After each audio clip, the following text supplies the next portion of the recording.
Over the last few videos, I've basically explained why boats are financially ridiculous, and they are.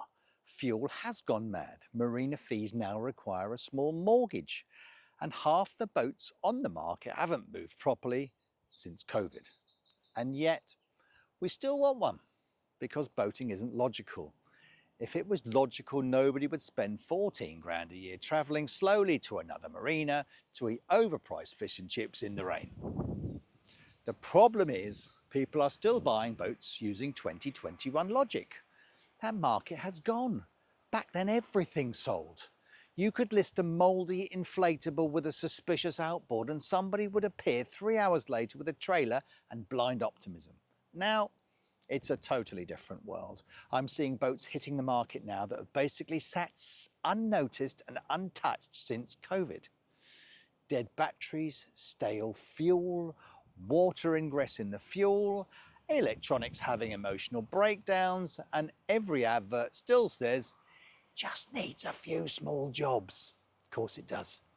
So here's the first rule. If you're buying a boat right now, ignore the purchase price. That's just the entry fee. The real cost starts afterwards. If buying the boat empties your bank account, you haven't bought a boat. You've bought a floating emergency. My advice, whatever the boat costs, mentally add another 20% immediately. Not for underwater lights and fancy cup holders. I mean real catch-up maintenance, because the first year usually sounds something like this.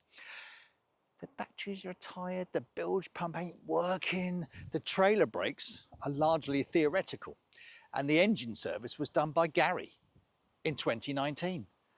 And the next bit is the most important bit that nobody talks about.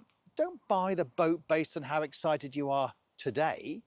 Buy it based on how easy it will be to sell later, because nobody thinks about resale value standing in the sunshine holding a beer.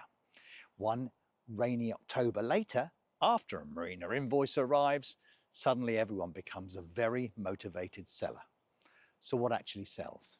In this marketplace, boring is brilliant. That's known brands, they're reliable engines, they're simple layouts, stuff normal people actually want.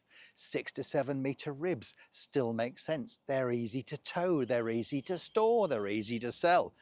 But that strange twin diesel sports cruiser with purple upholstery and missing paperwork, you're not buying a boat. You're adopting a future argument. And honestly, some people shouldn't own boats at all. They should join boat clubs, do shared ownership, charter occasionally, or use their mate's boat and disappear before servicing season starts. Because the smartest people in boating right now aren't buying assets, they're buying access. And there's a massive difference. Now don't get me wrong, I still love boats. I buy and sell them for a living. And the water is still one of the best places on earth to have a day out. But boating and financial intelligence have never been close friends. So if you're buying right now, buy carefully, buy maintainable, and most importantly, buy something you can escape from later.